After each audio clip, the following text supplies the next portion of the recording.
sampai sekarang. Lisensi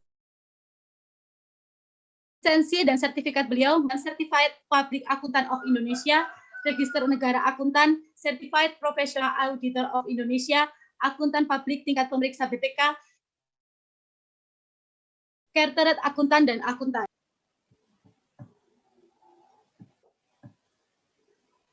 Sebelum penyampaian materi oleh Bapak Agus, saya akan membacakan beberapa ketentuan acara utama. Pemateri akan kami beri waktu selama 60 menit untuk menyampaikan materinya, lalu dilanjutkan sesi tanya jawab yang nantinya akan kami pilih 2 penanya terbaik yang akan menjadi dari panitia. Langsung saja kepada Bapak Agustinus Adi Yuda Pradipto. Silahkan untuk kepada teman-teman semua yang pastinya teman-teman sangat menunggu materi dari Bapak. Selamat pagi, Bapak. Selamat pagi, Mbak Moderator. Selamat pagi, Ibu Sri Suharisih, selaku Wakil Dekan 1. Yang saya hormati Ibu Surodun selaku Ketua Jurusan Akuntansi. Yang saya cintai, adik-adik panitia, dan teman-teman ASC dan teman-teman peserta semua. Terima kasih telah diberi untuk berbagi, lebih tepatnya berbagi, karena kebetulan yang kemarin diminta oleh adik-adik untuk menyampaikan, terutama terkait pemanfaatan teknologi dalam bidang akuntansi di dunia. Langsung saya share aja ya, Mbak ya. Iya, Pak.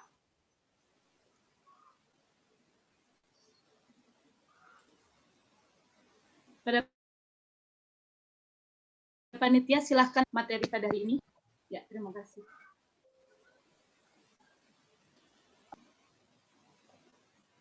Baik, sebenarnya langsung saja ke materi kita, yaitu tentang implementasi penggunaan teknologi akuntansi di lingkungan kerja. Sebenarnya saya sempat bertanya sama panitia, ya, teknologi secara filosofi akuntansi itu apakah yang dimaksud dengan teknologi informasi akuntansi atau apa? Ternyata teknologi yang sekarang bagaimana akuntansi menggunakan dan memanfaatkan teknologi tersebut di dunia kerja. Oke, latar belakangnya tidak bukan adalah revolusi industri 4.0, di mana seluruh aspek industri dan kehidupan itu terdigitalisasi, sudah adanya kecerdasan buatan, penggunaan basis data terpusat, kemudian pertukaran data tanpa interaksi manusia, di mana memang tanpa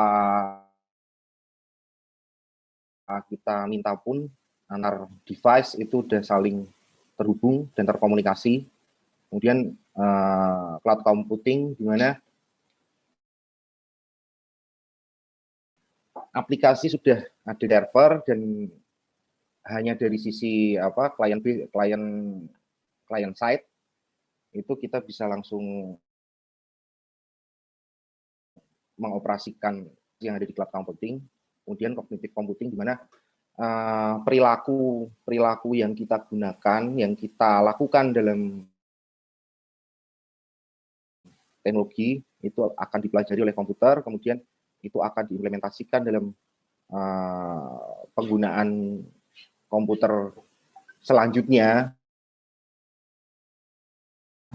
di mana atas dasar pengalaman mencatat perilaku kita dalam menggunakan komputer itu akan menambah database yang akan digunakan dalam kecerdasan buatan. Revolusi industri ini juga merubah perilaku manusia secara signifikan. Yang kita tahu sekarang manusia tidak akan bisa lepas dari gimana semua komunikasi, di mana semua catatan, di mana semua aplikasi yang dibutuhkan itu ada di sana, lintas batas ruang dan waktu yang jelas. Kemudian kita juga perlu antisipasi juga mengenai cryptocurrency. Bagaimana cryptocurrency ini nantinya akan berkembang sejauh mana, dan itu juga perlu kita sebenarnya kita pelajari. Nanti mungkin kalau cukup kita akan berbicara tentang cryptocurrency dan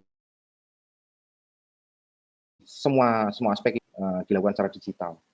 Itu karakter yang mungkin sudah kita tahu semua tentang revolusi industri 4.0.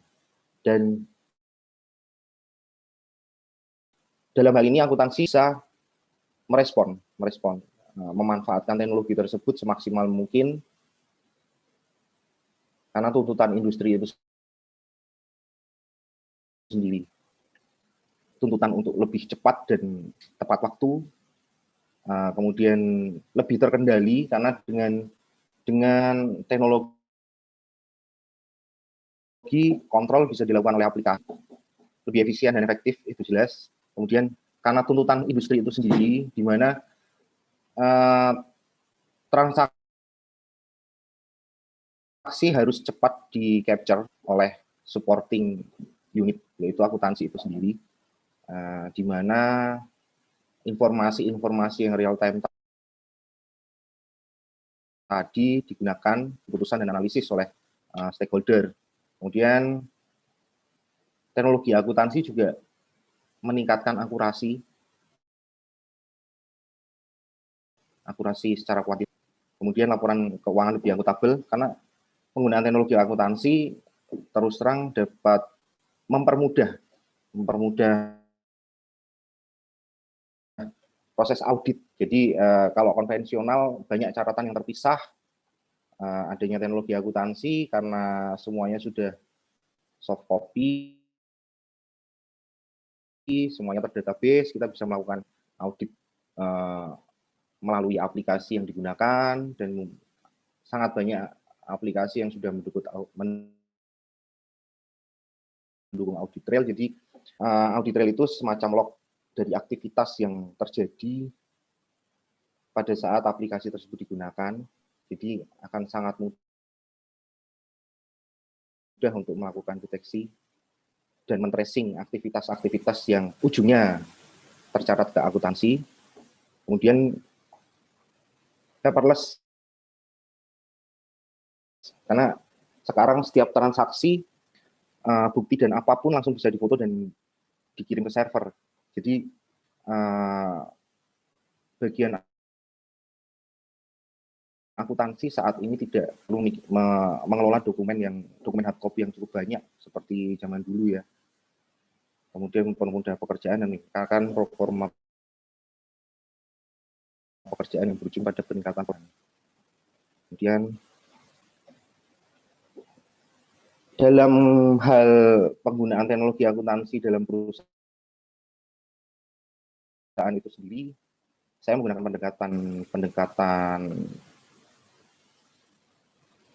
pendekatan audit, di mana membagi tingkat penggunaan teknologi akuntansi itu ke dalam tiga tingkatan, yaitu minor, signifikan, dan dominan. Untuk minor itu sendiri biasanya aplikasi akuntansi itu diinstal secara offline.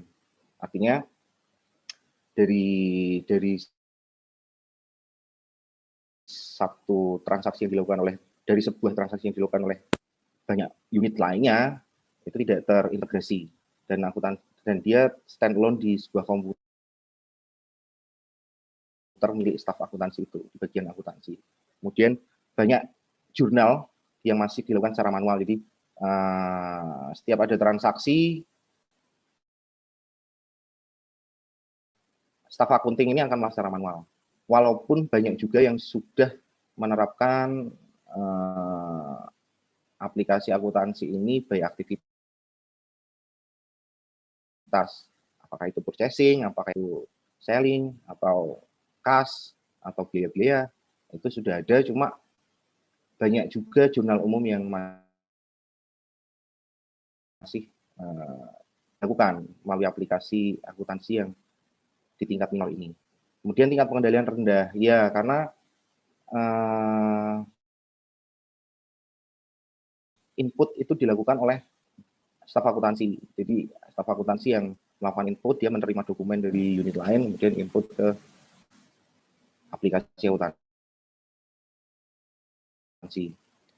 Lambat dalam melakukan pencatatan, karena butuh waktu untuk melakukan verifikasi, mempelajari lagi dokumen dari unit lain, kemudian dicatat ke dalam aplikasi akuntansi. Dan biasanya murah, karena yang menggunakan rata-rata startup sama UMKM. Untuk yang minor seperti ini, kemudian untuk tingkat penggunaan yang cukup signifikan, ini karakternya hampir semua unit bagian sudah menggunakan aplikasi. Jadi jika kita menggunakan pembagian unit seperti balance scorecard aja dari HRD, administrasi, kemudian operasi, kemudian penjualan atau marketing, masing-masing sudah memiliki aplikasi itu, cuma belum terintegrasi. Jadi masing-masing punya database sendiri. Mungkin beberapa perusahaan di Indonesia masih banyak yang menggunakan seperti ini, karena masing-masing memiliki kepentingan dapat dikonsolidasikan, sehingga untuk implementasinya masih susah dilakukan. Kemudian sistem dan aplikasi antar unit dan divisi masih terpisah seperti tadi yang saya jelaskan. Kemudian, nah ini yang sedikit memperlambat karena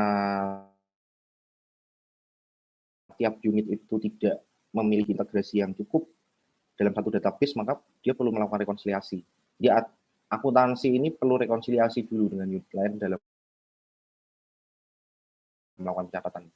Nah, misalnya pencatatan inventory yang dilakukan oleh akuntansi dan oleh bagian gudang, itu harus dilakukan rekonsiliasi secara teliti dan biasanya sangat banyak perbedaan. Kadang perbedaan itu beda waktu, kadang perbedaan itu juga memang tidak sama, jadi memang entah itu hilang atau tidak dicatat. Kalau cuma beda waktu, mungkin catatan oleh akuntansi itu terlambat, jadi itu masih wajar ya. Tetapi jika kontrolnya rendah dan akuntansi terlambat mencatat, bahkan terlambat mengontrol kondisi inventory, maka itu juga bisa merugikan perusahaan. Akurasi tergolong sedang, karena masing-masing punya output dikeluarkan oleh aplikasi. Jadi karena masing-masing unit tadi itu memiliki aplikasi sendiri, dia dapat mengeluarkan output sendiri-sendiri juga, tapi sudah berdasarkan aplikasi. Jadi penilaian apakah itu akurat dan tidak itu sangat bisa diidentifikasi oleh bagian akuntansi, apalagi akuntansi kan sering secara rutin melakukan pencatatan dari unit lain yang outputnya dari aplikasi yang ada di unit lain. Tingkat pengendalian sedang, karena masih ada kemungkinan manipulasi dilakukan, fraud bisa dilakukan juga, karena bagian akuntansi belum tentu bisa menjamin 100% penggunaan aplikasi yang ada di unit lain tersebut. Dan pengembangannya biasanya divisi, bukan secara komprehensif dilakukan pengembangan dalam satu perusahaan. Karena itu tadi, karena masalah integrasi tadi yang masih belum dilakukan, jadi masing-masing unit masih berpikir tentang kepentingannya masing-masing untuk penggunaan aplikasi dan teknologi yang digunakan. Dan yang terakhir adalah tingkat penggunaan dominan, di mana mutlak harus terhubung dengan jaringan terintegrasi. Jadi antar unit itu akan selalu terintegrasi. Output dari unit lain akan otomatis langsung bisa dilihat oleh unit yang lainnya atau di unit akuntansi itu sendiri. Sehingga tingkat pengendalian cukup tinggi. Karena biasanya aplikasi terintegrasi dengan tingkat dominan ini tesnya dilakukan oleh divisi yang lain dalam satu sebelum running 100%. Kemudian pencatatan akuntansinya biasanya berbasis aktivitas dan ini seharusnya sudah ada di tingkat penggunaan teknologi akuntansi yang dominan. Misalnya dari bagian pemasaran atau penjualan, mereka melakukan penjualan, otomatis output dari aplikasi yang digunakan dalam aplikasi penjualan tadi sudah dapat dilihat oleh bagian akuntansi. Kemudian bagaimana aplikasi tersebut disetting, apakah dia akan otomatis masuk ke jurnal atau harus di-post dulu oleh akuntansi, tapi setidaknya seluruh aktivitas transaksi yang ada di unit lain selain akuntansi itu dapat masuk ke akuntansi itu sendiri. Jadi akuntansi lebih mudah untuk melakukan posting jurnal ke database. Kemudian database terpusat biasanya, walaupun unit lain memiliki aplikasi yang berbeda dengan akuntansi, tapi dia memiliki database terpusat karena setiap aktivitas yang ada di unit lain itu otomatis akan berpengaruh terhadap biaya, terhadap pendapatan, yang itu harus diketahui oleh akurasi cukup tinggi. Kemudian sistem keamanan data mutlak menjadi prioritas karena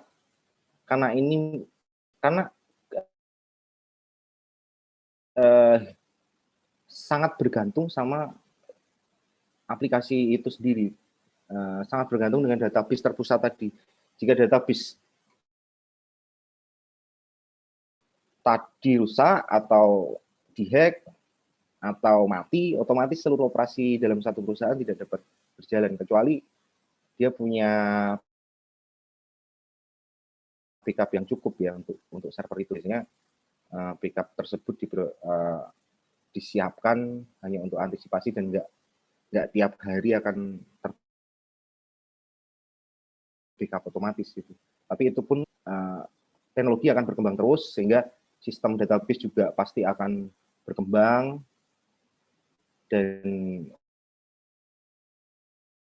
prioritas keamanan dan pemeliharaan dari data tersebut pasti juga akan berkembang. Kemudian perusahaan ini sangat bergantung pada aplikasi yang digunakan seperti yang saya jelaskan tadi. Beberapa sektor usaha yang menggunakan teknologi akuntansi secara dominan, contohnya adalah perbankan, itu jelas karena dituntut real time di ATM, otomatis itu langsung tercatat di database, sehingga itu mutlak sangat tergantung dengan teknologi informasi akuntansi, teknologi informasi keuangan lebih tepatnya kalau di perbankan. Kemudian lembaga pembiayaan, asuransi, manufaktur juga. Untuk manufaktur ini ada beberapa yang memang belum, tapi manufaktur besar yang menggunakan SAP di sisi produksi itu sudah terotomatisasi juga. Misalnya untuk manufaktur, untuk produksi semen misalnya,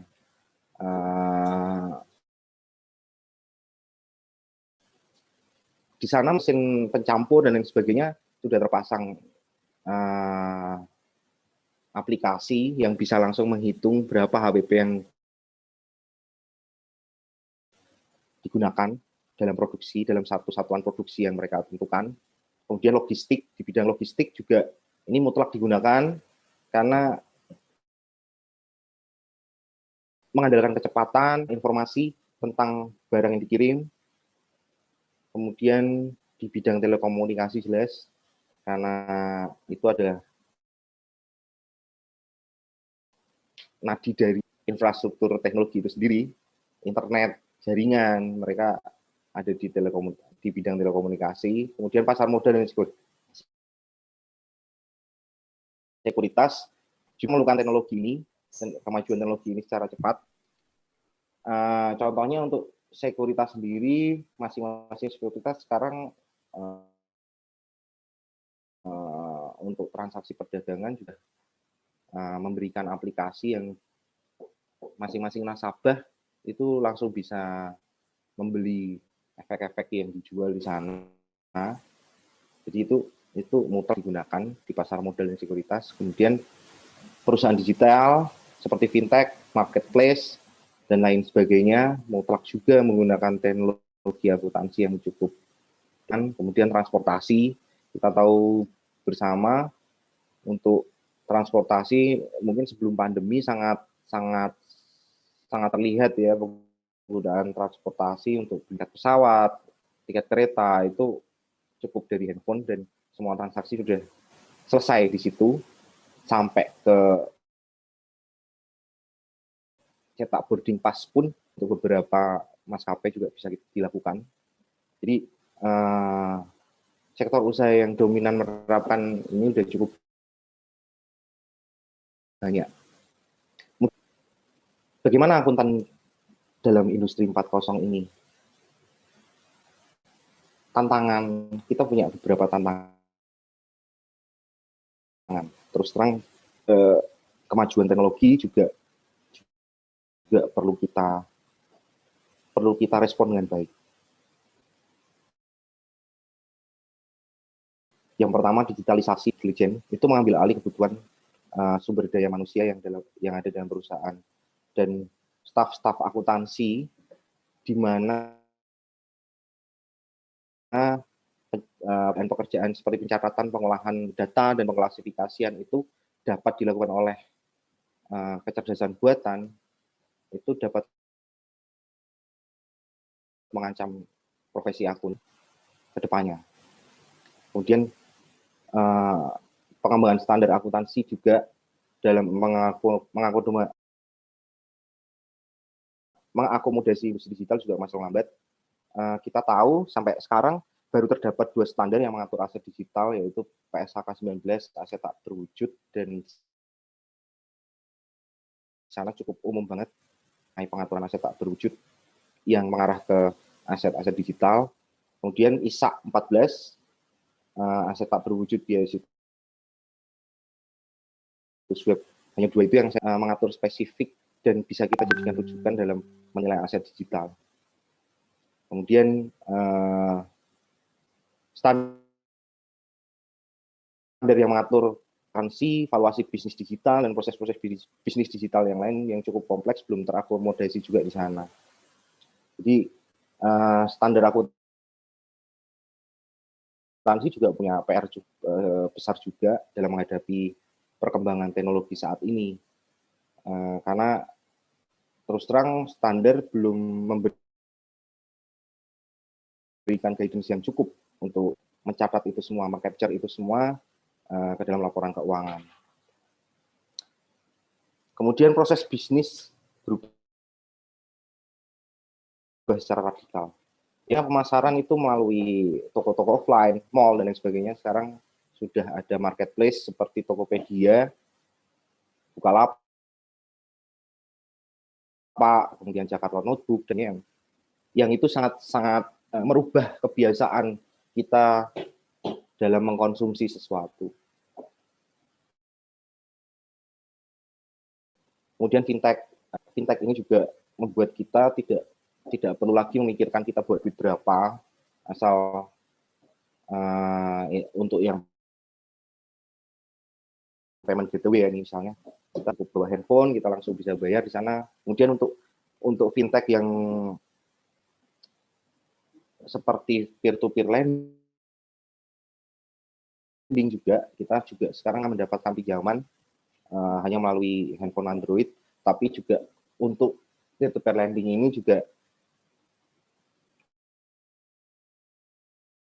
perlu berhati-hati juga bahwa perusahaan fintech peer-to-peer lending itu sudah berizin di OJK, karena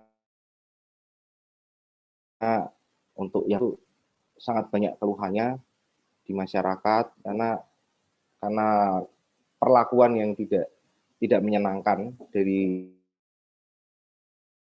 perusahaan tersebut.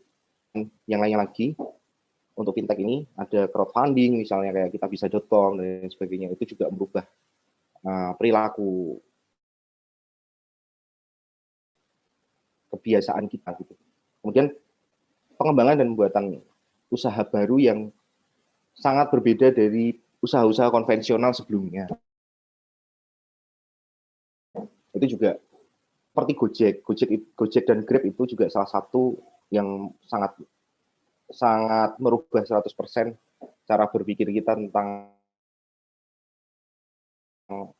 transportasi yang mudah didapat gitu. Yang dulunya kita harus ke pangkalan dan lain sebagainya, sekarang kita sudah langsung bisa melalui HP Android kita untuk melaksanakan. Kemudian lalu apa keuntungan dan kesempatan yang bisa kita dapatkan sebagai akuntan? Saat ini membutuhkan informasi dan keputusan yang kualitatif. Dalam laporan keuangan masih membutuhkan pengungkapan yang kualitatif, membutuhkan analisis, profesional yang itu oleh teknologi masih belum dapat ke sana. Walaupun untuk kecerdasan buatannya pun juga akan sampai ke sana, tapi saya yakin juga untuk professional judgment itu dibutuhkan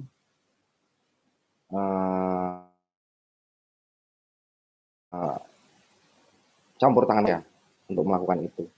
Kemudian akuntan masih memiliki peran dalam analisis dan pengambilan keputusan, terutama dalam penyediaan informasi yang berhubungan dengan investasi. Kebutuhan analisis tidak bisa langsung diotomatisasi. Akuntan perlu tahu apa mau investor, akuntan perlu tahu karakter investor dan lain sebagainya, sehingga di sini peran akuntan masih sangat dibutuhkan, tergantung kita dalam memposisikan kita dalam hal ini. Kemudian keuntungan yang lain, pekerjaan akuntan sangat memungkinkan untuk dilakukan secara mobile. Jika semua sudah terinstall di cloud, akuntan bisa dapat melakukan pencatatan melalui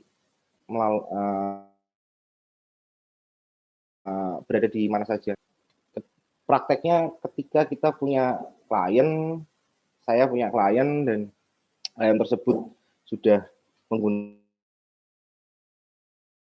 cloud software untuk melakukan pencatatan pencatatan akuntansinya, saya tinggal login ke aplikasi tersebut dari mana saja sudah bisa, sehingga saya tidak perlu melakukan observasi atau bekerja di kantor tersebut. Kemudian untuk konsultan manajemen, konsultan akuntansi itu dapat juga melakukan monitoring di mana saja, karena aplikasi akuntansi yang terinstall juga sudah cukup banyak, sehingga memudahkan akuntansi untuk melakukan monitoring di database akuntansi tersebut. Kemudian data akuntansi sudah berbasis cloud, sehingga tidak lagi memerlukan dokumen hard copy yang harus dikelola oleh akuntan. Dan yang pasti mempermudah proses audit dan pemeriksaan, karena seluruh data sudah ada di database. Kemudian bagaimana respon akuntan dalam industri 4.0 ini? Yang perlu dilakukan satu, adaptif. Itu harus seperti yang disampaikan oleh Bu Surotun dan Bu Sri Suharsi tadi, kita harus terhadap perkembangan industri dan teknologi yang menyertai, yang otomatis profesi akuntan selalu butuhkan di setiap usaha, di setiap industri. Jadi adaptif itu sangat penting karena industri juga melakukan adaptasi terhadap teknologi untuk melakukan efisiensi dan efektivitas, untuk mendapatkan hasil yang lebih baik. Kalau kita aktif, maka ya kita ditinggal. Kita akan, akuntan akan useless di situ. Kemudian pengembangan skill dan kompetensi akuntan untuk pekerjaan yang tidak dapat digantikan oleh teknologi. Misalnya, saat ini teknologi hanya dapat menggantikan peran akuntan dalam proses pencatatan, proses perklasifikasi. Nah, kita diharapkan dapat mengembangkan dan mempertajam skill yang lain yang belum dapat dilakukan oleh teknologi sampai saat ini. Nah, itu akan memberikan nilai tambah buat kita, sehingga ketika itu sudah sangat umum dilakukan, teknologi sangat umum merebut posisi akuntan untuk beberapa pekerjaan tadi, kita sudah tidak lagi kebingungan lagi untuk mendapatkan pekerjaan melakukan pekerjaan sebagai akuntan. Kemudian standar akuntansi yang memadai dan up to date terhadap perkembangan industri itu sendiri juga perlu dilakukan. Hal ini mungkin Dewan Standar juga harus terus mengembangkan standarnya seperti yang sampai saat ini. Penggunaan standar yang bisa digunakan untuk menilai aset digital baru 2, yaitu aset tak berwujud di PSAK 19 dan ISAK 14 tentang biaya situs web. Kemudian kita perlu melakukan investasi pada digital skill. Kita perlu melakukan improvement pada skill-skill yang memang itu dibutuhkan dalam dunia digital. Itu sangat penting untuk melakukan adaptasi baik seperti yang dijelaskan pada awal tadi. Kemudian dibiasakan untuk learning by doing. Jadi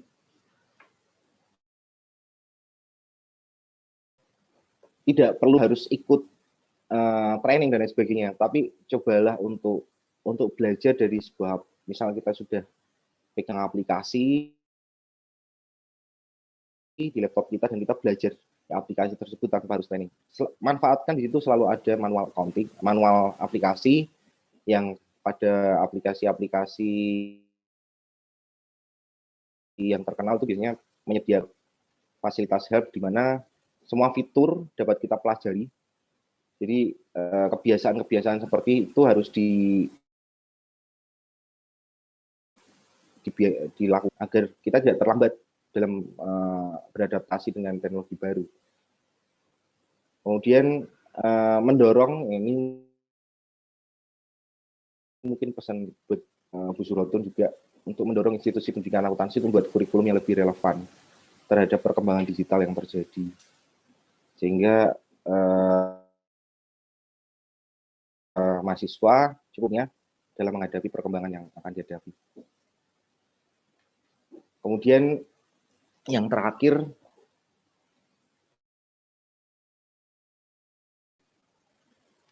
perubahan peran akuntan saat ini. Orientasi akuntansi sekarang dari teknis ke analisis. Jadi lebih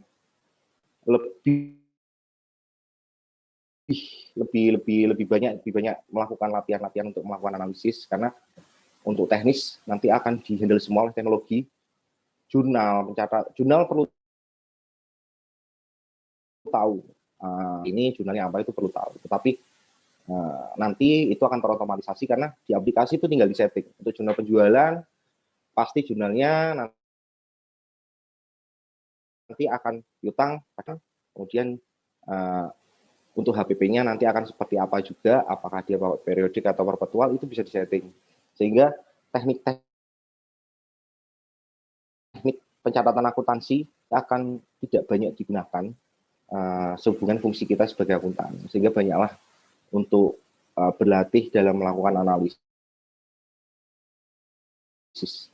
laporan keuangan, analisis biaya, analisis apa saja yang berhubungan dengan reporting nantinya.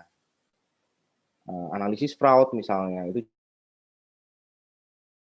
juga perlu. Bagaimana bisa membaca sebuah kecurangan atau penyimpangan hanya melalui laporan keuangan, dan itu bisa menjadi trigger kalian untuk melakukan pemeriksaan lebih jauh. Kemudian orientasi kuantitatif ke kualitatif yang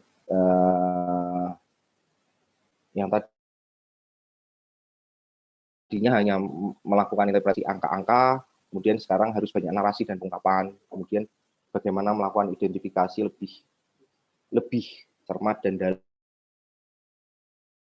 dalam, itu mutlak perlu kita latih karena peran akuntan akan berubah ke sana. Kemudian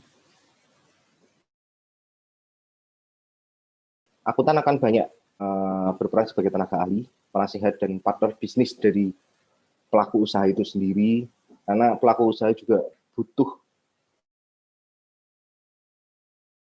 didampingi oleh ahli akuntansi dan keuangan untuk melakukan analisis dan proyeksi bisnis ke depan seperti apa, efisiensi yang perlu dilakukan seperti apa. Jadi untuk peran-peran seperti ini perlu dipikirkan lagi sehubungan dengan perkembangan teknologi akuntansi. Kemudian sebagai analis bisnis proses dalam implementasi teknologi. Sampai sekarang ketika sebuah perusahaan akan mengembangkan sebuah teknologi di dalam transaksi bisnisnya, dalam operasional usahanya, butuh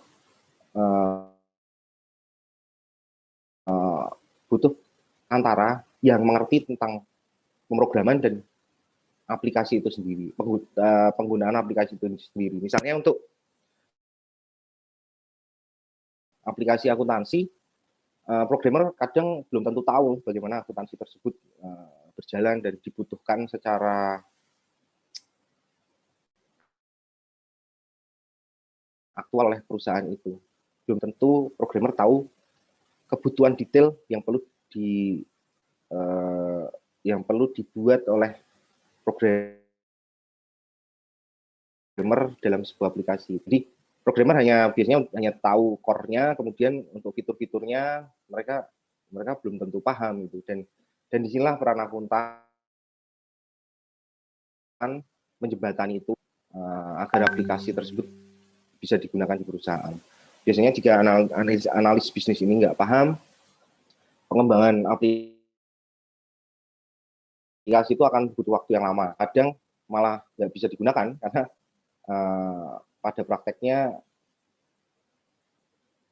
salah melakukan pengembangan. Kemudian akuntan akan banyak melakukan pekerjaan secara mobile, itu pasti seperti yang saya sampaikan tadi. Mungkin ini jam 9. Jam 10. Mungkin itu yang bisa saya sampaikan.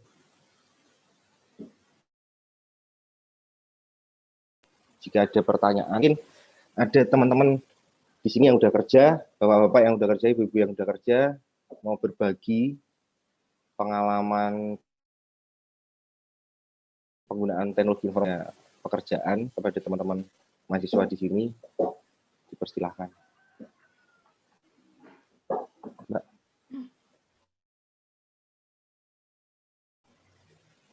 Baik Pak, karena antusias peserta webinar pada kali ini sangat banyak dan ini sudah masuk beberapa pertanyaan yang menanyakan hal-hal yang sudah Bapak sampaikan. Mungkin bisa langsung saja ke sesi tanya jawab aja ya Pak, sekaligus kita diskusi bersama. Oh iya, nggak apa-apa.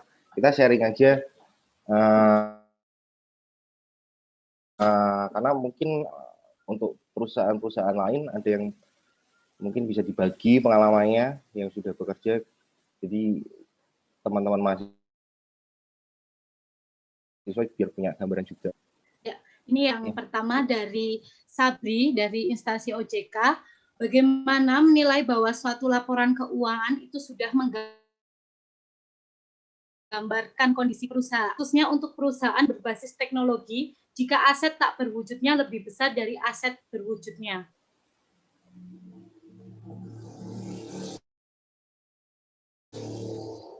Udah itu Mbak? Bisa. Oh iya. Mana Pak? Udah kan itu ya. Pertanyaannya. Ya, selamat siang ya, Mas Sabri. Pertanyaan pertama. Selamat siang Mas. Masih saya jawab aja ya. Ya, selamat siang Mas Sabri. Selamat siang Mas Adi. Ya, apa kabar Mas Sabri? Baik Mas, gimana kabarnya Mas? Oke, langsung jawab pertanyaan dulu nih. Teman-teman pengen tahu juga nih gimana, seperti yang tadi saya sampaikan, standar masih memiliki kekurangan dalam hal penolong. Nah, saat ini pendekatan yang bisa dilakukan adalah pendekatan biaya, Mas. Jika itu menggunakan fair value, business appraisal untuk itu. Cuma appraisal bisnis juga yang digunakan karena itu berhubungan dengan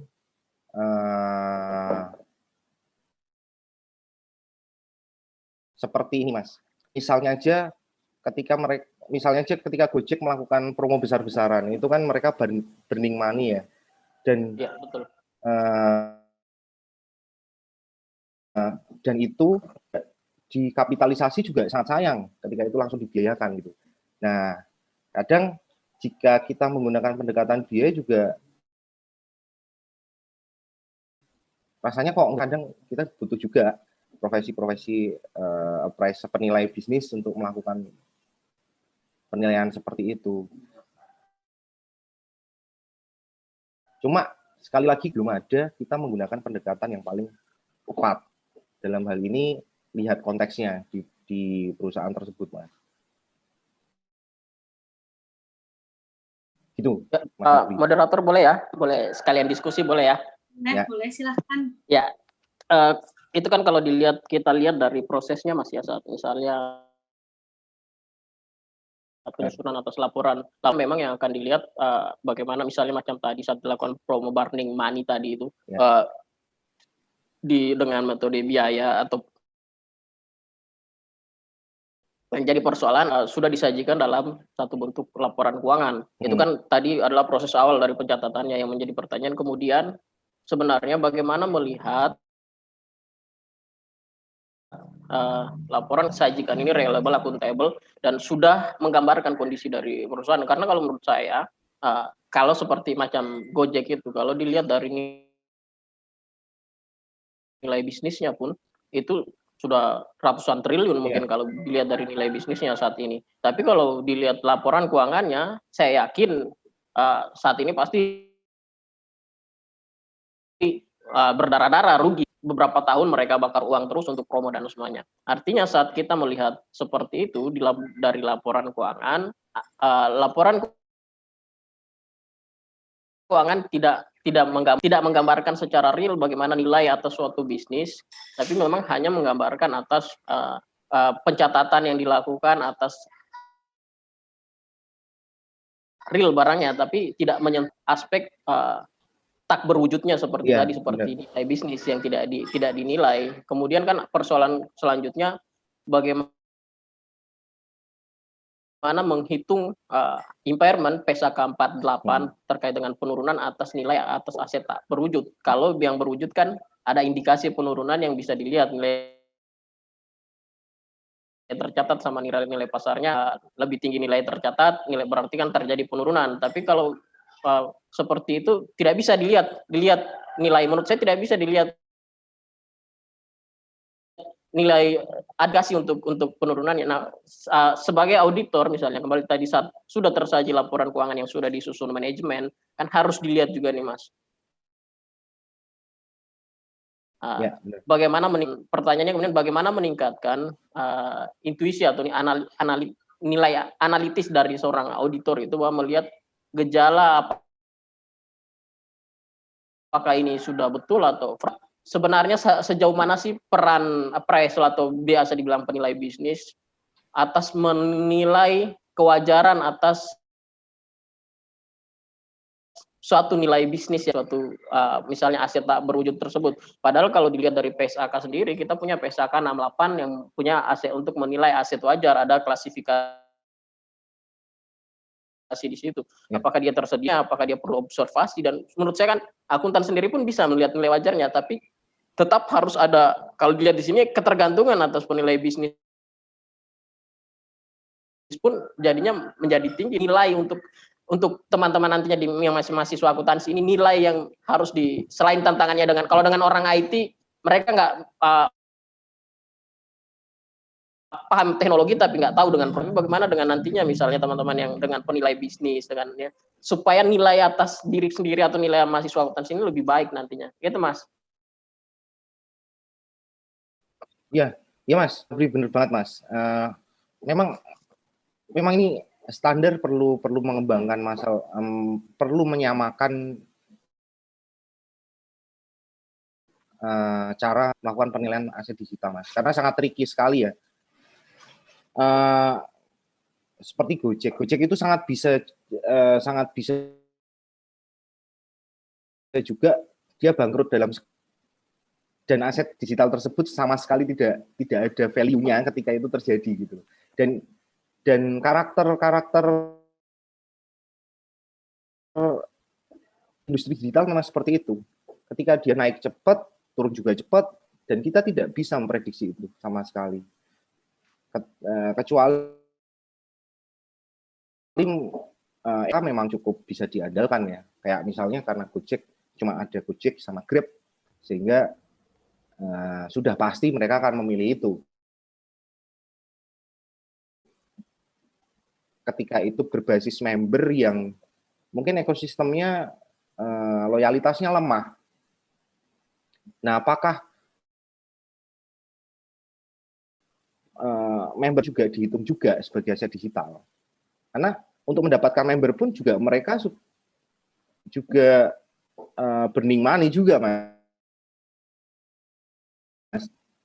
Member. Padahal belum terjadi transaksi penjualan juga. Kalau memakai pendekatan penilaian appraisal dengan pendekatan pendapatan juga enggak. Jadi memang terusan inilah kelemahan dan tantangan akuntan saat ini, terutama tentang aset digital itu yang sempat saya highlight juga Mas, untuk melakukan penilaian aset digital saat ini.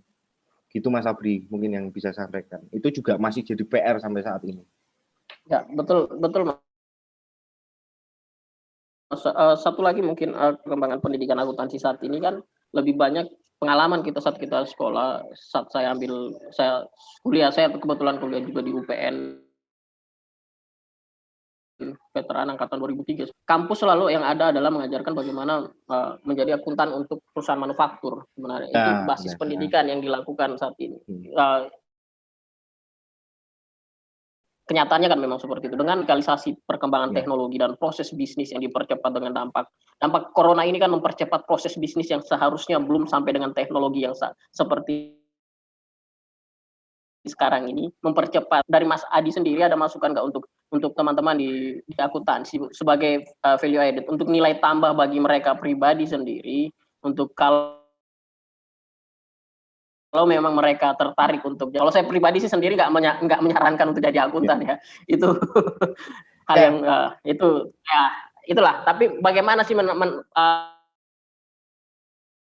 artinya bagaimana kampus masih diatur dengan kurikulum berbasis hanya perusahaan manufaktur karena dulu boomingnya manufaktur, bagaimana menggeser paradigma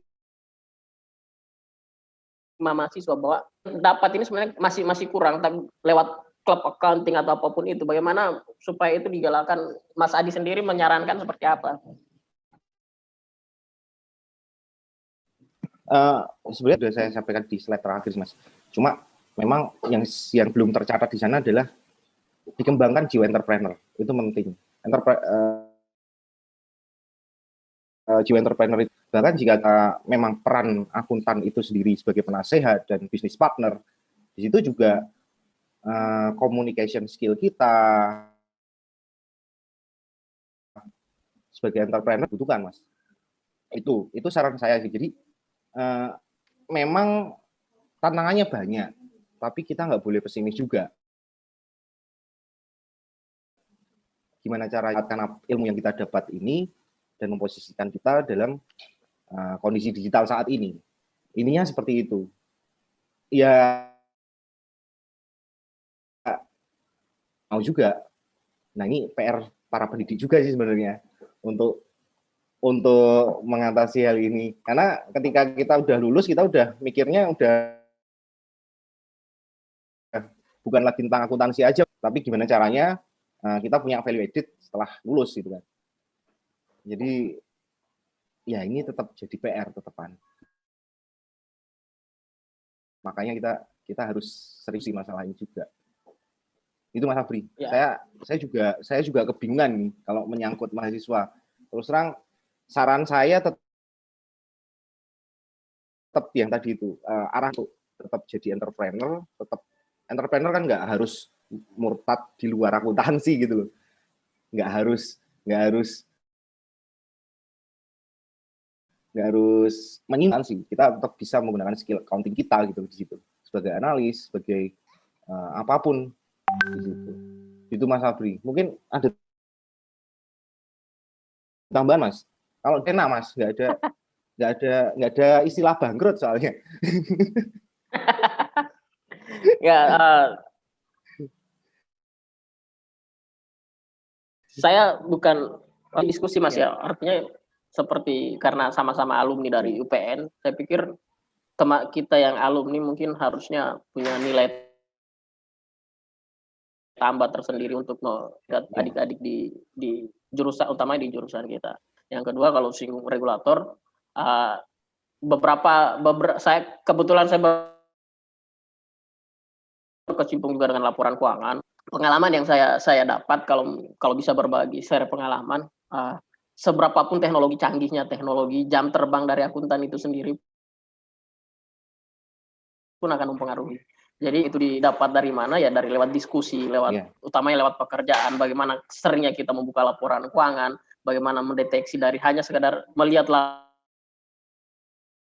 laporan di angka-angka posisi keuangan pun tanpa harus melihat di catatannya, kita sudah tahu bahwa ada gejala yang aneh dari situ. Itu kan semua jam terbang. Jadi kalau teman-teman adik, bagi saya jangan meng-underestimate dirinya dulu sendiri, bahwa dengan perkembangan teknologi kita akan orang-orang akuntan akan tersisihkan oleh orang IT. Saya pikir tidak, logika berpikir IT dan kita sangat berbeda. Dan ya tadi, bagaimana aktualisasi diri kita untuk menambah jam terbang kita sendiri. Kalau tidak ya kita akan terjelas. Mas Adi yang industrinya sendiri pasti paham lah yang seperti itu. Ya, memang harus sering-sering baca laporan. Tidak, kita akuntan, mau nggak mau itu yang harus kita pegang terus. Ya, benar kata Mas Abri tadi. Ketika kita udah rasa kita itu udah, karena saking seringnya kita melakukan analisis terhadap laporan keuangan, kita terhadap isi laporan keuangan itu sendiri udah jalan, gitu kan Mas Abri ya? Ya, betul Mas. Jadi lihat ini kok aneh dan lain sebagainya aja udah kelihatan. Kadang kita lihat gambar, kalau pas ada aneh itu tahu-tahu berhenti sendiri, dan itu nggak kerasa juga karena diajar pengalaman juga, kita harus mau nggak mau tiap hari baca berapa laporan keuangan gitu. Yang tidak tergantikan adalah judgement profesional, itu yang nggak bisa digantikan oleh teknologi, karena peran akuntan sangat penting. Mungkin itu Mas Abri. Ya, terima kasih Mas diskusinya. Ya, terima kasih Mas Abri. Pertanyaannya mungkin bisa kami lanjutkan selanjutnya, Bapak.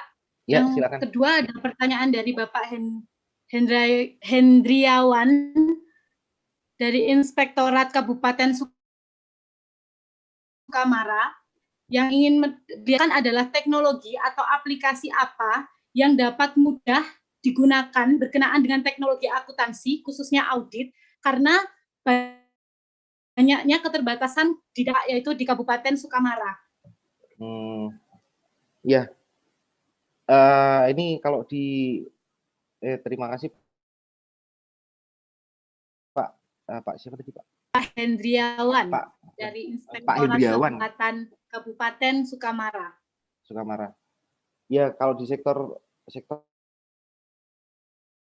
pemerintahan memang sistem pencatatannya juga berbeda ya. Jadi di sana benar-benar sistem pencatatannya rule based banget. Adaptasi perkembangan teknologi itu juga sangat ditentukan oleh peraturan. Apakah misalnya aja tentang otorisasi dan sebagainya itu sedikit tertinggal dari swasta yang lebih mementingkan sendiri. Nah, untuk kepentingan audit sendiri, saya terus terang harus tahu dulu Pak, bagaimana mapping operasional akuntansi dan keuangan, bahkan untuk operasi yang lain itu seperti apa. Karena jangan sampai kita pakai aplikasi yang salah untuk menggunakan aplikasi tersebut untuk proses audit gitu. Mungkin itu di sana pencatatan seperti apa, sudah pakai aplikasi apa, atau sama sekali memang belum. Kalau memang belum, itu biasanya BPKP yang membantu Pak untuk menyediakan aplikasi-aplikasi yang digunakan oleh daerah. Tapi untuk auditnya, kalau dari BPK sendiri itu kan sudah punya aplikasi sendiri, jadi penataan kertas kerja dan lain sebagainya itu sudah ada. Tapi kalau untuk daerah memang mau nggak mau harus mandiri Pak.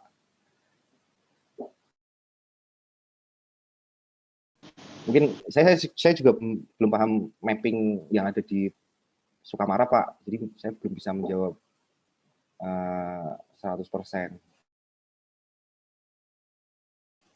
Mungkin bisa direspon dulu.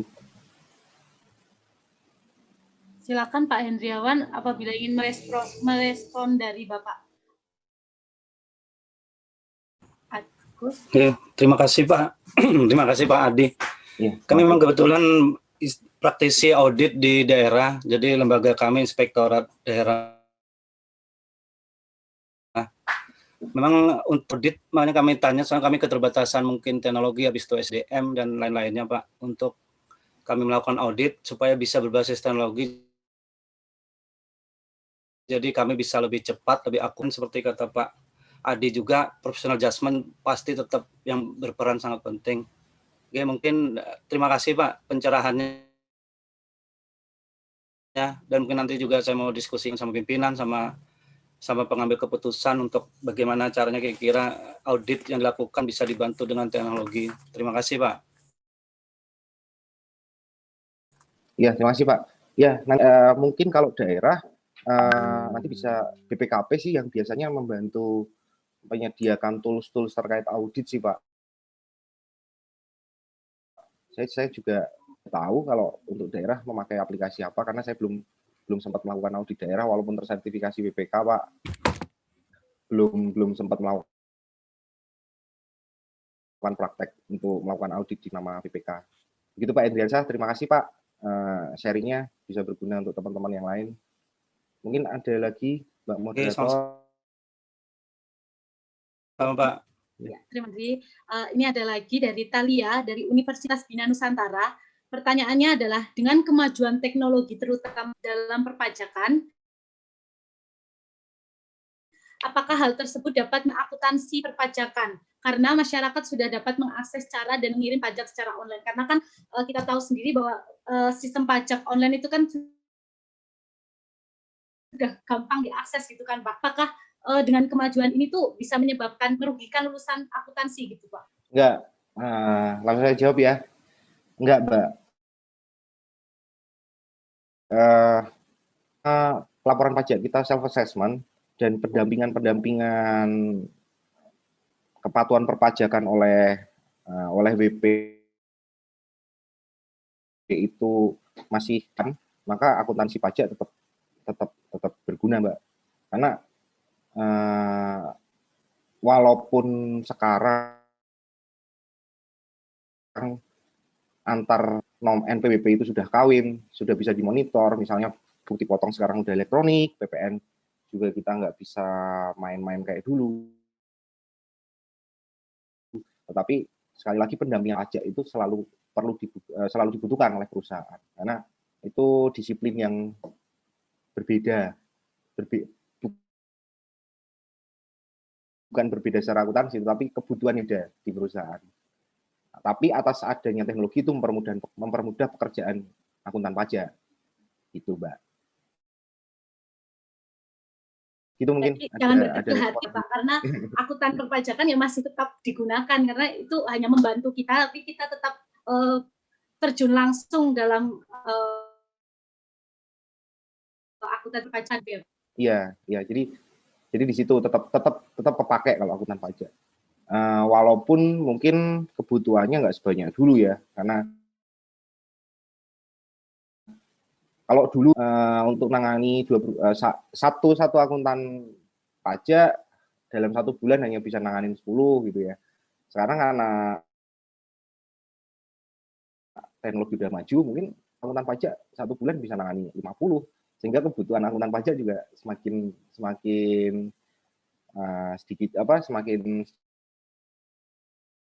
sedikit juga yang dibutuhkan perusahaan gitu Mbak.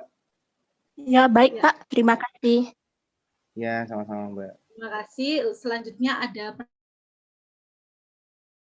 pertanyaan lagi dari Kusumawan dari UMS. Apa kendala yang dihadapi para calon akuntan di dunia industri ataupun di dunia pekerjaan, dan bagaimana cara kita untuk mengatasi kendala? Ya seperti yang saya jelaskan sebelumnya, yang biasanya yang terjadi itu masalah adaptasi, karena terutama untuk S1 prakteknya terus terang kan tidak sebanyak yang D3. Ketika masuk ke dunia kerja, praktek-praktek akuntansi yang pertama pasti dipegang itu clerical dulu. Itu mereka sedikit kesulitan gitu untuk beradaptasi. Kita tidak perlu pesimis juga di situ. Yang penting kita punya adaptasi yang cukup, kita cukup adaptif dalam dunia kerja, semuanya saya yakin lakukan akuntan gitu. Apapun nanti perannya, ketika memang kita cukup adaptif, pasti itu akan bisa dilakukan. Memang sih kalau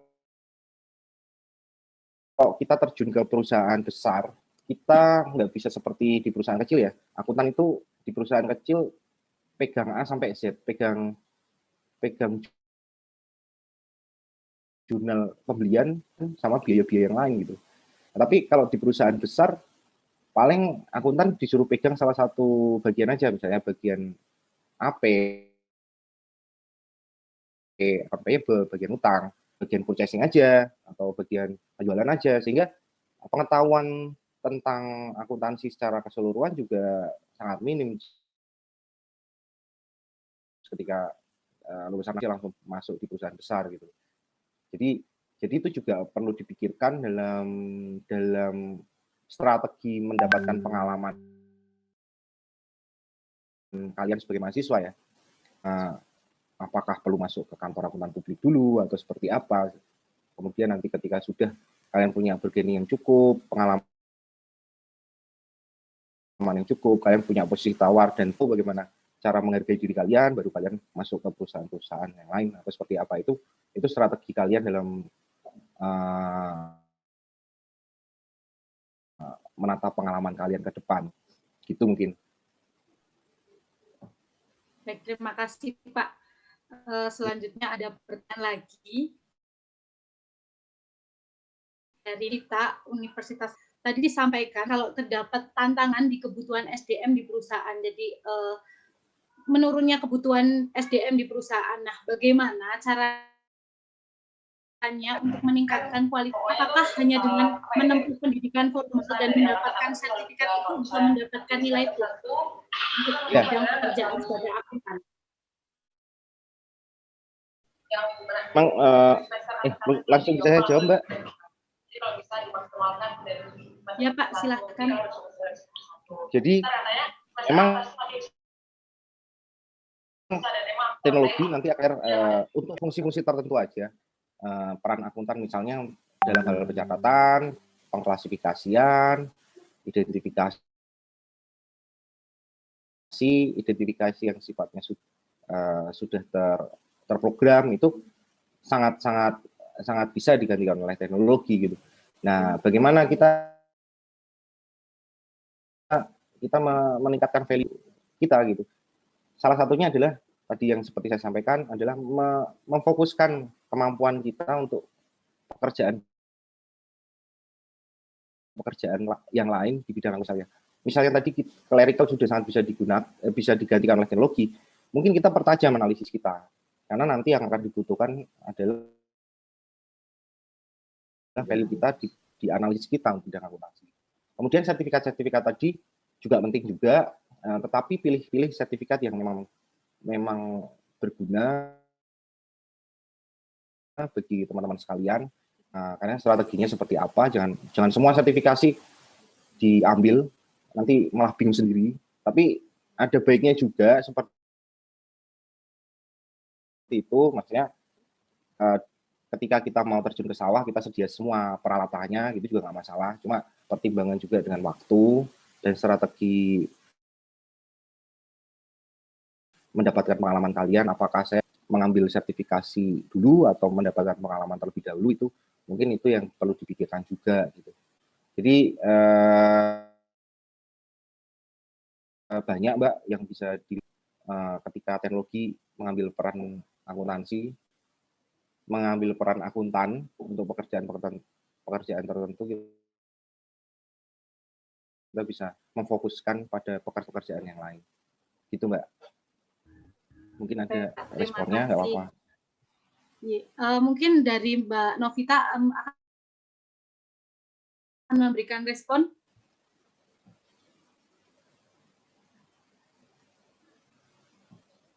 Ya kalau mungkin dari saya aja Pak, sertifikat yang dibutuhkan seorang akuntan, contohnya seperti apa ya Pak? Maksudnya yang bisa kita dapatkan selama kita menempuh pendidikan di universitas, itu sertifikat apa yang nantinya bisa mendapatkan nilai plus gitu. Yang pertama, kalau bisa kalian ambil profesi dulu.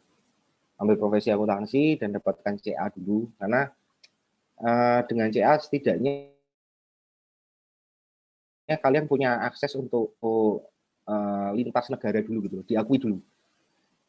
Jika sudah diakui, kemudian pertajam skill-skill kalian yang lain.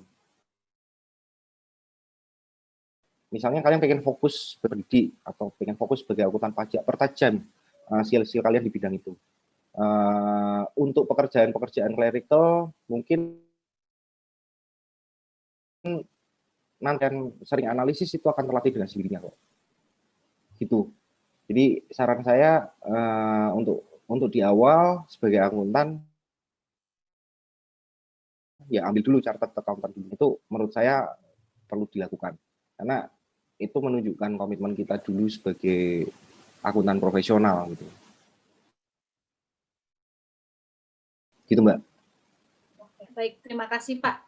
Selanjutnya ada pertanyaan dari Nandia Eka Putri dari SMAN Bali Mandara. Selamat pagi kepada Bapak narasumber, bertanya, bagaimana penerapan teknologi akuntansi pada UMKM yang ada di Indonesia? Apakah teknologi akuntansi sangat diterapkan dalam UKM yang ada di Indonesia? Ya, terima kasih Mbak. Tadi sudah saya jelaskan juga bahwa untuk UMKM bisa menggunakan teknologi yang dalam tingkatan minor. Misalnya untuk yang diperlukan kan pencatatan saja, bisa menggunakan Excel, bisa menggunakan semacam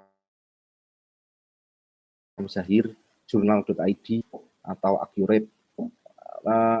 tetapi pencatatan itu tetap mutlak dibutuhkan ya, karena kita jadi bisa tahu perform dari usaha itu walaupun itu UMKM, kan kita juga perlu melakukan analisis. Asumsinya kan walaupun UMKM tetap going concern juga kan Mbak, jadi pencatatan itu perlu dilakukan walaupun tidak sampai ke level signifikan, apalagi dominan gitu. Saya pikir teknologi tetap perlu dilakukan, perlu diterapkan dalam sistem pencatatan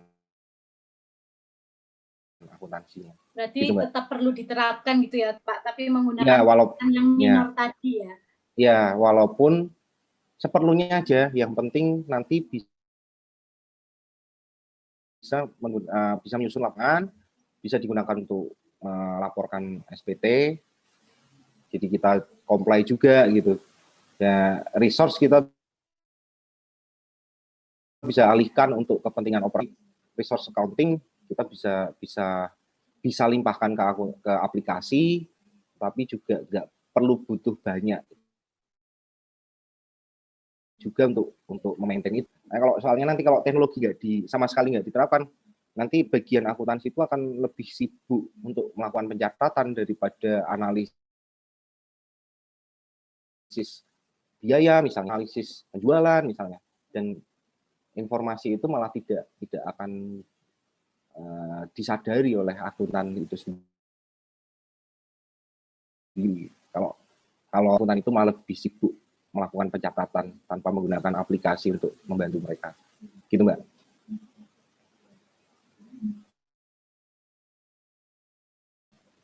Baik Pak Munik, saya akan menyampaikan pertanyaan terakhir dari Eliezer dari KSDM. Selamat pagi, izin bertanya Pak Agustinus. Yang pertama dari sisi angkatan kedua, apa kompetitif kita selaku anak akuntansi dibandingkan anak IT, di mana semua proses sekarang kan sudah IT based gitu.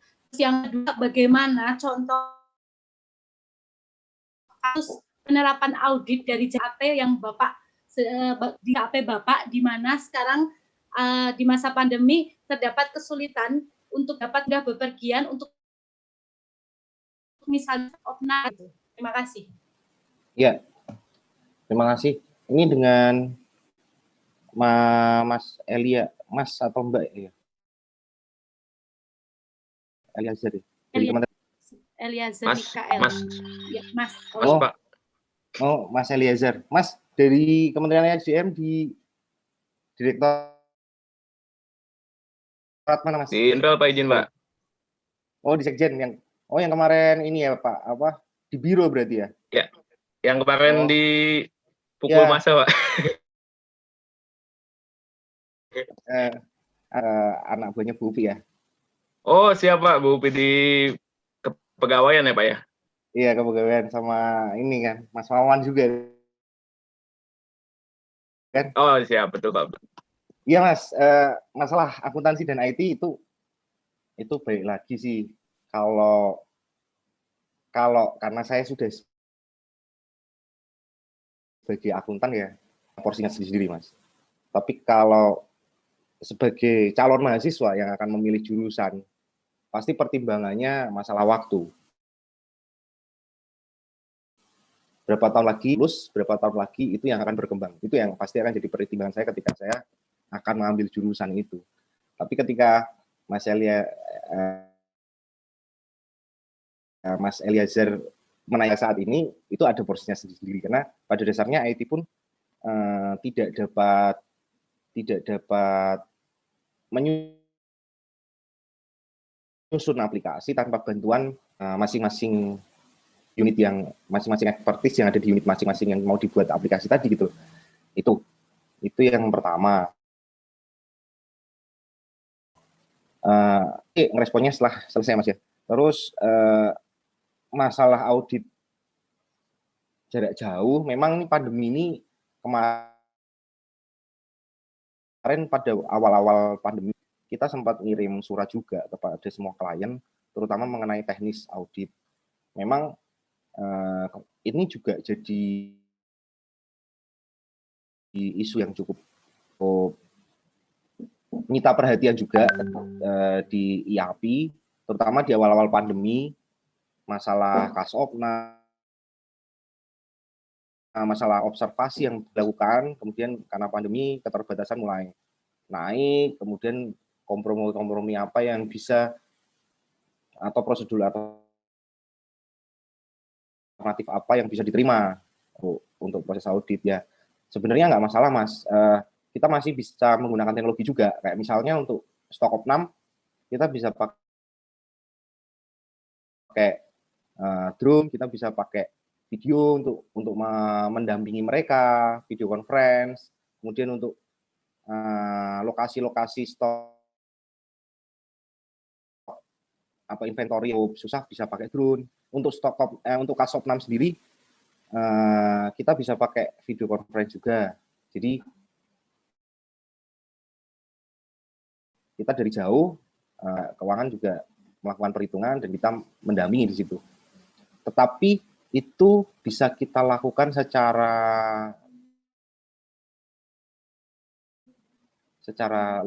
dengan keyakinan yang cukup itu pada klien-klien berulang. Untuk klien-klien yang baru memang mau nggak mau saya stok Mas, karena untuk audit tahun pertama dari perikatan pertama juga itu kita butuh keyakinan yang cukup. Tapi untuk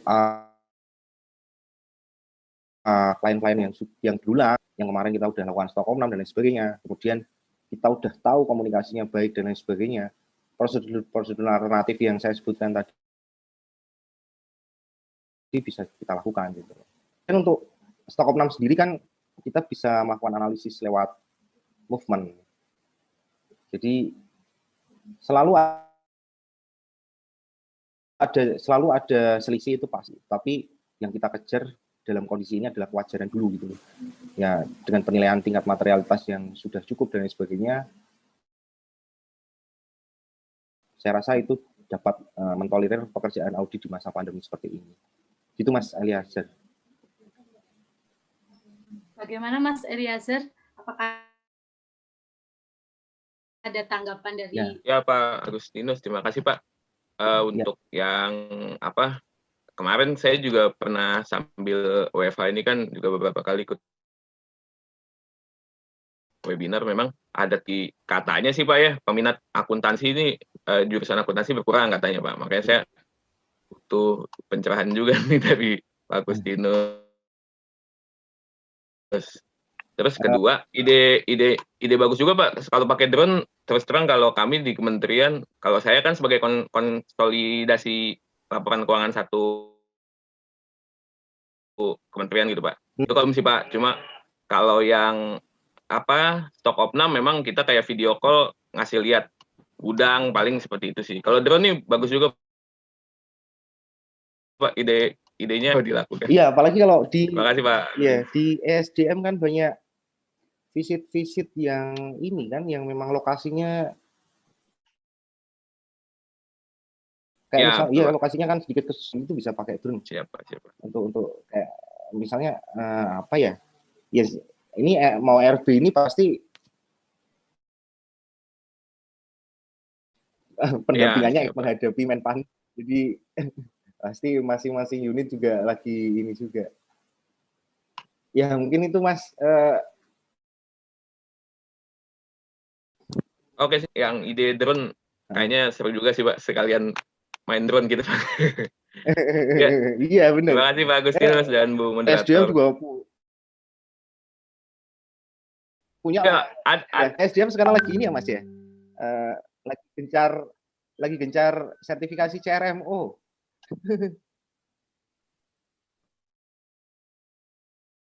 Oh iya betul Pak, terutama yang di direktorat memang ada program seperti itu Pak. Ya semoga maju Mas. Dan amanah di sana. Ya, makasih Mas Eliezer. Pak Agustinus. Terima kasih kesempatannya Bu moderator ya. Terima kasih Eliezer atas pertanyaannya. Oke, sesi yang terakhir mungkin pesan-pesan untuk mahasiswa Pak, calon-calon akuntan di masa akan datang, siswa-siswa yang nantinya pengen masuk ke jurusan akuntansi itu pesan dari Bapak bagaimana, terutama untuk mahasiswa-mahasiswa yang nantinya akuntansi kerja di Bapak. Tips and triknya gitu, gimana biar nantinya bisa bersaing di industri 4.0 ini, Pak. Ya, yang pasti jangan pesimis sebagai akuntan dan calon akuntan, karena profesi kita masih sangat bisa dibutuhkan, tergantung kita bisa beradaptasi atau tidak. Itu yang pertama. Yang kedua, apapun profesinya, karakter itu penting. Jadi adaptif, jiwa leadership, aware terhadap siapa saja dan lain sebagainya. Itu mutlak dibutuhkan. Karakter itu mahal. Ilmuwan itu bisa dipelajari, tapi karakter itu butuh tempaan juga gitu. Jadi sedini mungkin kalau bisa karakter kalian gitu. Ketiga, mengenai strategi sebagai akuntan, apakah masuk dulu ke KAP? Ya, sebaiknya kalian ke KAP dulu. Walaupun saya tidak di Big Four, kalau bisa kalian ke Big Four dulu deh, atau Big Ten paling tidak, karena kompleksitasnya berbeda. Kalian kalau memang punya minat sebagai akuntan publik, tekuni. Jangan gara-gara kalian nggak bisa bertahan selama berapa tahun, kemudian kalian kebetul. Jangan, pertahankan paling tidak selama, kalau memangnya jadi akuntan publik ya, pertahankan itu paling tidak selama 4 tahunan. Tapi kalau memang mau jadi batu loncatan, ya bikin target minimal 2 tahun. Jangan kurang dari itu, karena nanti di dunia kerja pun akan dilihat kalian berapa tahun. Oh, ini kamu cuma setahun, cuma jadi foto loncat dan sebagainya. Sekali lagi tuh karakter kita itu akan bisa terbaca gitu. Jadi itu sih dari saya.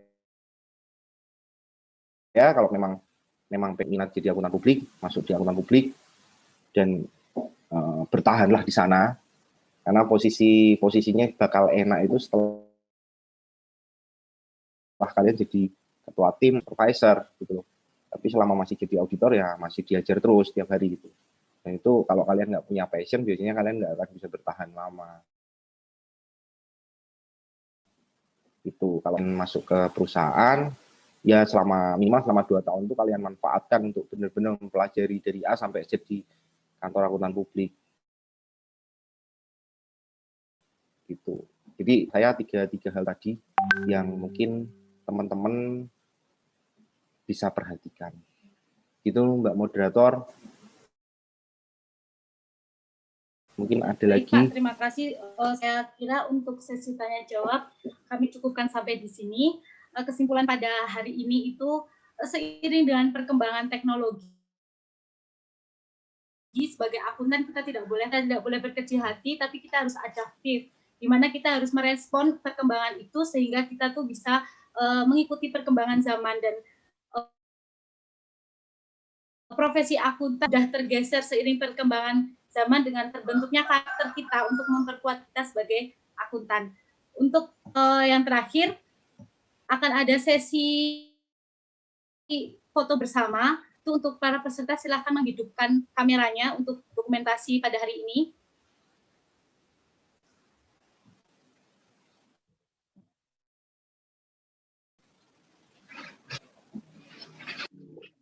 Kepada panitia silahkan, kami persilakan untuk memimpin foto bersama kali ini.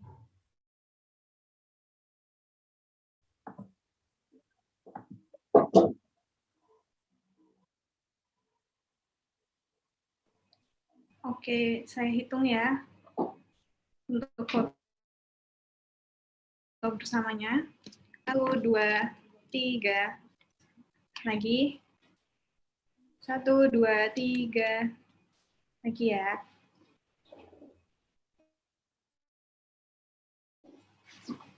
1, 2, 3.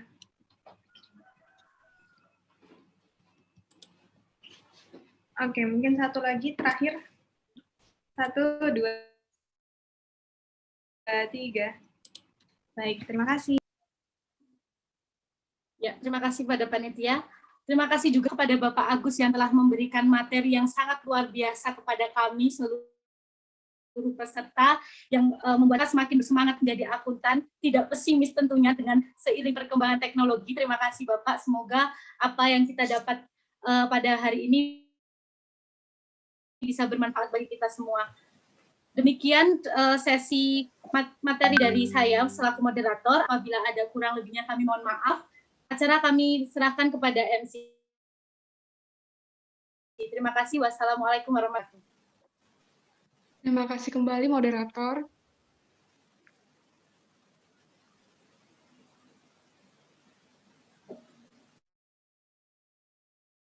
Sebelumnya saya mengingat kepada para peserta untuk tidak lupa mengisi link presensi yang ada di room chat, karena pembagian sertifikat berdasarkan form absensi tersebut. Sertifikat akan dibagikan secara yang dilaksanakan melalui grup WhatsApp, jadi diharapkan kepada peserta untuk tidak left group terlebih dahulu, dan untuk pemenang penanya terbaik yaitu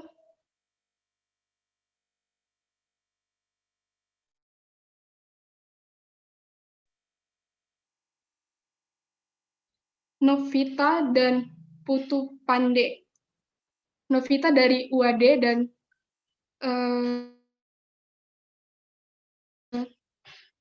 untuk pemenang nanti bisa menghubungi panitia. Lalu saya juga mau memberitahu ASC juga akan mengadakan webinar yang ketiga dengan tema Future Innovative and Competitive Scientific Paper yang akan dilaksanakan pada 24 Oktober 2020. Bagi peserta yang tertarik dapat melihat info selanjutnya di Instagramnya ASC di @asc_UPNVY. Terakhir, saya mengucapkan terima kasih banyak kepada Bapak Agustinus Adi Yuda Pradipto atas ilmu yang telah dibagikan kepada kita semua, dan terima kasih juga kepada Ibu Dr. Sri Suharsi dan Ibu Dr. Zurotun yang telah berkenan hadir pada pagi hari ini. Terima kasih juga kepada seluruh peserta webinar yang telah mengikuti acara hari ini dari awal hingga akhir. Terima kasih atas partisipasi yang luar biasa. Semoga ilmu yang didapat harikan di kemudian hari. Saya selaku MC mohon maaf jika ada salah kata dalam membawakan acara pada hari ini. Akhir kata, wassalamualaikum warahmatullahi wabarakatuh.